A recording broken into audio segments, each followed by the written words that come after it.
Hi, everybody. Welcome to English Digest. I'm Tom. I'm Stephanie. It's our literature unit for the month of November, and today our featured novel is entitled The Midnight Library. Now, this does not refer to a library that you can go to in the middle of the night if you need to do some studying for a test the following day. This is a little bit more conceptual, and it's kind of a fantasy novel, and the library in question is kind of unusual. To say the least, huh? It's very unusual. You'll find more about that in a minute, find out more about that. But yeah, we're going to be looking at someone who has the opportunity to actually go back and make different choices in a life that she has left. So we're going to explain more about this. But like Tom said, it is a fantasy. This sort of thing can't really happen in real life. But it's interesting, and it gets you thinking about choices you might have made in the past, and would you go back and make a different choice at this stage in your life? So let's get started, guys. We're going to read through day one, and then we'll be back. Nora Seed, a 35-year-old woman, is burdened by past choices and lingering regret. Growing up, she always sought her parents' approval and tried to live up to their expectations. She had been a promising swimming champion in her youth, but the weight of these expectations led her to leave the sport, deeply disappointing her father. Nora's talent also extended to music, and she formed a band with her brother Joe. They were close to signing a record deal, but she opted to abandon this path for personal reasons, which created a division between them. Haunted by these forsaken dreams, Nora frequently retreated from her personal relationships. She had once been engaged to a man named Dan, but she realized that she didn't want to marry him and feared repeating her parents' failed marriage. After her mother's death, overwhelmed by anxiety and grief, she broke off the engagement. When her best friend Izzy suggested a fresh start together in Australia, Nora initially agreed, but then abruptly canceled the plan, without providing a concrete reason. Nora now leads a mundane life, working in a music store, which serves as a bleak reminder of her abandoned musical dreams. She's also disconnected from the rest of the world. One day she suffers a series of misfortunes, including the death of her cat and the loss of her job. Her only piano student also quits. Nora can't help but view herself as the most insignificant person in the universe, a belief that drives her to take her own life. However, Nora's journey doesn't end in death. In a surprising twist, she enters the magical realm of the Midnight Library.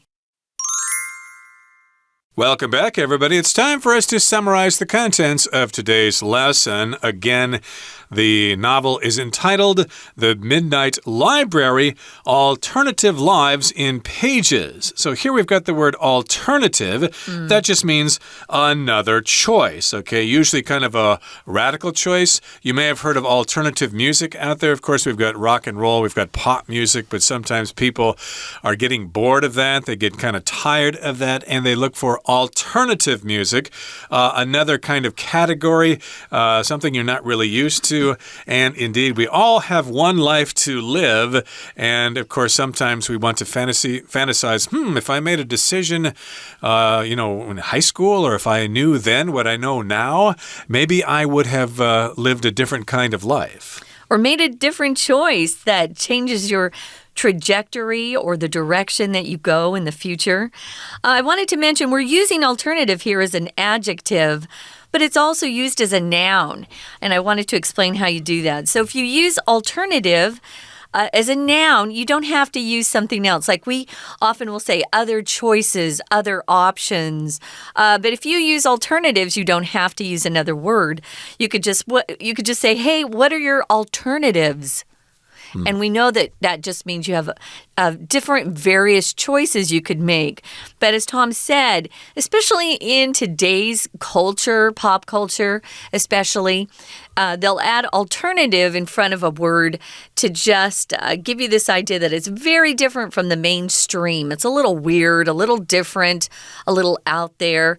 But here it's just a different way of living your life if you had the chance. So these are alternative lives in pages. So we're going to be visiting this Midnight Library, which is the title of the book. And the word alternative is similar in meaning to the word alternate, but alternate usually refers to just two choices. You either do one thing or the other. Alternative usually has or involves many choices. Okay, so here's our beginning. It says, Nora Seed, a 35-year-old woman, is burdened by past choices and lingering regret. So this is the main character of the novel, Nora Seed. She's a 35-year-old woman, but she made some unusual choices in her past life, and therefore she's burdened by those choices. She has to accept the consequences of her actions, and she's also got this lingering regret. Of course, regret means you're sorry about something you did in the past. And if something's lingering, well, it just won't go away. It just continues. There's a lingering thunderstorm. It's been going on for 20 hours now. Yeah. Sometimes those typhoons seem to linger over the island for a while before they finally take off. So yeah, she's got some lingering regrets. Regret is a verb, but it can also be a noun, as it is here. So growing up, she was a good kid. She always sought or tried to get her parents' approval. Some kids are concerned about that. Others aren't. If you get the approval of somebody, it just means they agree with something you're doing, or they let you know that what you're choosing or participating in is something that makes them happy, or they're satisfied with that. You get a thumbs up from your parents if you do something they like. And she also, as a child, tried to live up to their expectations. Notice here, guys, this is a frequent mistake in English here in Taiwan. People will often say, yeah, I want to live up to my parents' expectation. When we talk about general hopes that our parents have for their kids, it's always with an S. Always. So just get used to putting an S on this word, and you'll be more correct than just wrong, usually. So be careful with that word. It's one I see misused quite a bit. So she's always tried to, do things that make her parents happy and wants to get along, wants good feelings at home. Yeah, and remember, of course, your parents have more than one expectation of you. Of course, they want you to get a good job and make a lot of money, but they want you to marry the right person, have the right number of kids, live in the right neighborhood, travel to the correct countries. Be happy. Be happy, buy the correct kind of insurance, etc. So yes, indeed, you know that parents have more than one expectation of their kids. And again, we're back to Nora Seed here, and she's trying to live up to her parents' expectations. And she has been a promising swimming champion in her youth. Excuse me, she had been a promising swimming champion in her youth. That means she was, but she is no longer a swimming champion. But the weight of these expectations led her to leave the sport, deeply disappointing her father. So her father probably pushed her, took her to the swimming pool every day when she was a kid. It's a tough life. Yeah. Right, and she he probably wanted her to become a swimming champion. I'm not going to accept anything less than you being number one. And of course, later on, she felt too much pressure and she thought, I just can't do this anymore. And she left the sport. She quit. And of course, her father was disappointed. Here, disappointing is from the verb to disappoint as a verb. But if somebody does something that makes you feel sad, then you are disappointed.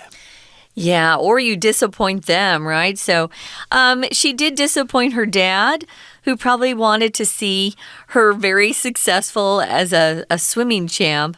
But it is very tough. You have to practice a lot, and those swimmers get up really early in the morning to practice before school and after school. I've got a swimming champion in my family. It's a tough thing. So Nora's talent also extended to music. So she just wasn't gifted in sports, where she was a good athlete. She was also good with music, so her talents extended to music. It just means it covered music as well as sports. So you can extend something by expanding something's coverage of something or scope or the effect of something. If you extend your arm from your body, your arm's just reaching away from your body. So her talents were not just, limited to sport. She was also a musician. And she formed a band with her brother Joe. Right, she put together a band with Joe. They all played different instruments and things like that. Maybe they had some other people come on board to play with them. They were close to signing a record deal, but she opted to abandon this path for personal reasons, which created a division between them. So again, she's about to become a successful musician. The band that she and her brother formed was about to get a record deal. A record company or a publisher heard them at a concert or something. They sent out a scout or something, and they thought, hey, you guys are pretty good. We could record you, and we could sell your music online, and we could send you on concert tours and things like that. But, well, she had personal reasons. We don't know what those reasons were, but she decided not to accept that record deal. And, of course, her brother was probably disappointed. What are you doing, Nora? Probably. This is the chance of a lifetime. We could make it big. And you're quitting right when you could become successful. What the heck is going on here? He probably thought that, this was his way to the big life, that he'd make a lot of money and be famous. There are lots of reasons why people want to form a band and get a record deal. So she opted or chose to abandon this path for personal reasons. And then she has this rift, R-I-F-T, rift just means a divide between people. And this created a division between them. So they weren't as close after that point. So before we move on, guys, we should probably take a quick break here, listen to our Chinese teacher, and then we'll be back. 听众朋友大家好，我是安娜。我们今天开始要带大家看一个很可爱的故事我觉得很可爱，而且很梦幻。因为人生真的可以重来吗？如果人生真的可以重来的话，你会在什么年纪做什么样的选择呢？这个故事真的很可爱，因为它是不可能发生的。好，但这个故事叫做 The Midnight Library。不过读完这个故事真的是会去想一些事情啦。好，那我们在讲故事的时候就要看5个 W 1个 H 到底是谁在什么时间点在哪里发生什么事大概就是掌握这些主题。所以在讲故事的一开始其实很重要，它会出现很重要的关键，比如说谁在几岁的时候怎么样等等之类的。像现在我们看到的第一段第一句 Nora sees 就是主角啦。她是谁呢？她是一个35岁的女生，可是她就被过去的选择还有挥之不去的一个遗憾都一直困扰着，好像呢都没有活出自己的生命一样。在这句话当中用得很妙，因为我们看到 Nora sees 这个主词后面看到是一个被动式 is burdened by something，所以有一个东西一直重压在他身上，不止一个除了 past choices 他过去的选择，还有 lingering regrets， 还有很多的一直这个牵动着他的，一直挥之不去的，粘着着他的一些遗憾。也就是说他可能过去做了一些错误的选择，然后但是他没有让过去，他是一直不断的遗憾。到底什么事情在第一段当中讲到2个很重要的事。第一件事情其实他很会游泳，也就是说在他过去成长过程当中，因为他都一直寻求父母的认可，其实每一个人都是一样，不是只有他啦好，因为寻求父母认可，然后想要达成父母的期望，他本来很会游泳，但是因为这个期望的压力，就让他放弃了运动，然后他父亲当然就很失望啦，这是其中一件事情。那这件事情出现在第一段第2句的地方。不过这个第2句的 growing up 是个分词构句我们根据上下文去推断，原本应该会有一个表示时间的连接词 when she grew up， 当她长大，当她过去在成长的时候， she always sought her parents' approval 都希望能够得到父母的肯定赞赏活到父母的期望。这个达成谁的期望英文很重要，也一样在第2句后面的地方 live up to one's expectations 达成某人的期望。好，所以第二句是一个 when 省略的一个分词构句。那后来怎么样呢？我们就说他本来其实很会游泳嘛，所以第三句特别提到 She had a promising swimming champion. She had been. 她过去啊其实是一个 promising 指的是前景看好，未来很强的。她本来是游泳冠军诶，但是因为这种压力太大，所以她后来就放弃。当然她父亲就是非常的失望啊。那另外一件事情是什么事呢？其实他很有才华，他音乐超强的。本来他跟哥哥呢组了一个 band 一个乐团，而且差点要签约咯，跟唱片公司签约。可是后来因为一些个人的因素，就放弃了音乐这条路。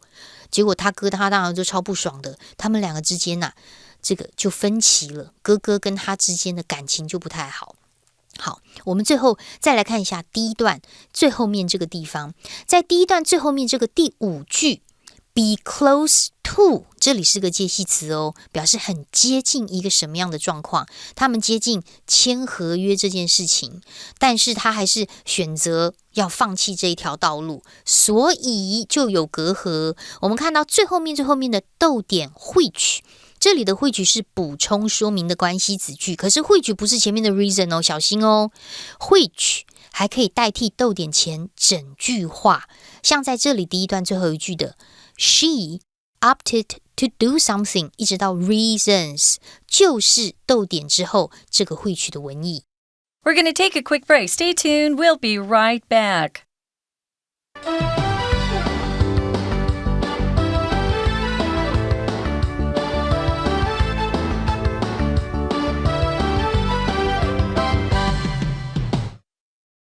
Okay, everybody, let's continue with our lesson. Again, we're talking about our featured novel for the month of November in our literature unit, The Midnight Library. It offers alternative lives in pages. So far, we've talked about the main character, Nora Seed. She's 35 years old, and she's burdened by past choices. She has lingering regret. She quit the swimming team, and that disappointed her father. And she also had talents which extended to music. And, of course, she and her brother Joe formed a band, but she decided to quit the band. She abandoned this path for personal reasons, and Joe, of course, was disappointed, and that created a division between them. They probably didn't want to talk to each other after that. Maybe now, moving on here, it says, haunted by these forsaken dreams, Nora frequently retreated from her personal relationships. Forsaken means abandoned, something that was given up. And so she gave up these dreams. They were forsaken. And for this reason, she retreated from her personal relationships. To retreat means to move back from something. Usually that's used in the military.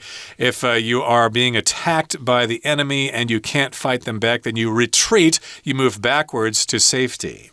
If we just use it in regular life, it just means you're withdrawing from some sort of uncomfortable situation, a situation that isn't positive for you. Maybe it's kind of difficult. It's hurting you. So you kind of move away or withdraw from that particular situation. So she retreated from her personal relationships. So it sounds like she was kind of isolated at that point, which is very lonely and it's hard on folks. So she had once been engaged to a guy named Dan. But she realized later that she didn't want to marry him because why? Well, she feared or was afraid of repeating her parents' failed marriage. A lot of kids who grow up in a broken home where their parents get divorced, not usually, but a lot of times have trouble in their own marriages. Well, she didn't even want to try. She was like, I don't want to go through that. It was horrible to live through as a child.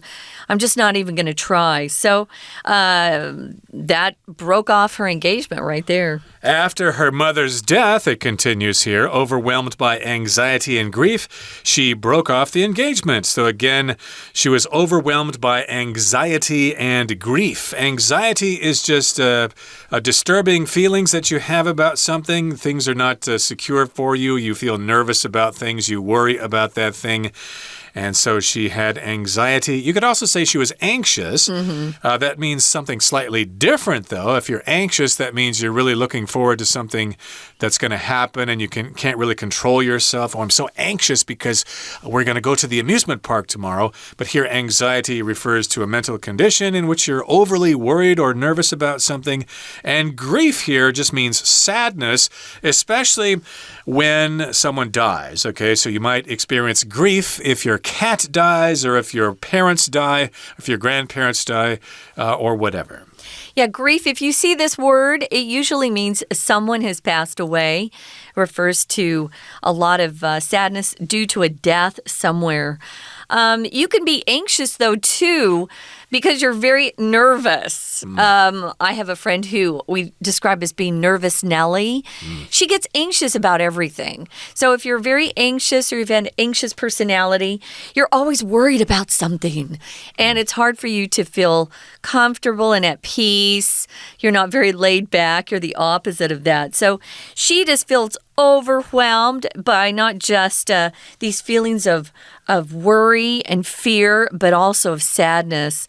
So she breaks off her engagement. Now, then she's got a best friend. His name is Izzy, which is a short... it's kind of a nickname for Elizabeth. You'll often see that, especially in the UK. They like that name, Izzy.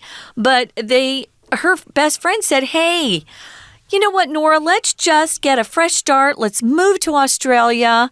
It looks great there. It looks like it's big and there are lots of cute people, lots of cute guys. We can just start over again in Australia. So initially, or at first, Nora agreed, but then she abruptly canceled the plan without providing a concrete reason.